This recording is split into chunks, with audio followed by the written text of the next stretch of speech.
पण आता ज्या माणसांनी घरच विकलेली आहेत अशा मराठी माणसांना परत आणण्यासाठी स्वस्त घर योजना किंवा कमी दरामध्ये आता मोठ्या प्रमाणात अफोर्डेबल हाऊसिंग हे आपण करायचं ठरवलेलं आहे आणि त्या संदर्भात काही योजना देखील आम्ही तयार केलेल्या आहेत. विशेषतः त्याला काही कन्सेशन्स देखील आम्ही दिलेले आहेत, तेही आम्ही करणार आहोत. क्लस्टर डेव्हलपमेंटचा मुद्दा देखील या निमित्तानं पुढे येतोय, कारण जी छोटी घरं आहेत त्यांना आत्ताच्या ज्या अम्युनिटीज आहेत जसं मोठ्या कॉम्प्लेक्सेसना मिळतात ते ह्या मध्यमवर्गीयांना त्या कशा मिळू शकतील. म्हणूनच आपण क्लस्टर डेव्हलपमेंट आणलं, कारण स्टँड अलोन डेव्हलपमेंटमध्ये सगळा प्रयत्न त्या फ्लॅटचा FSI पोटेन्शियल घेणे आणि तो कमर्शियल किंवा रेसिडेन्शियलला विकणे, त्यामुळे अम्युनिटीज तयार होत नाही.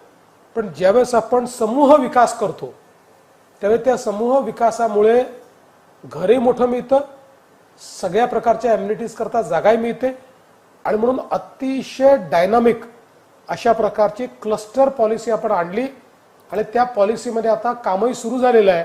पुढच्या काळात अतिशय चांगलं काम त्यात आम्ही करून दाखवू.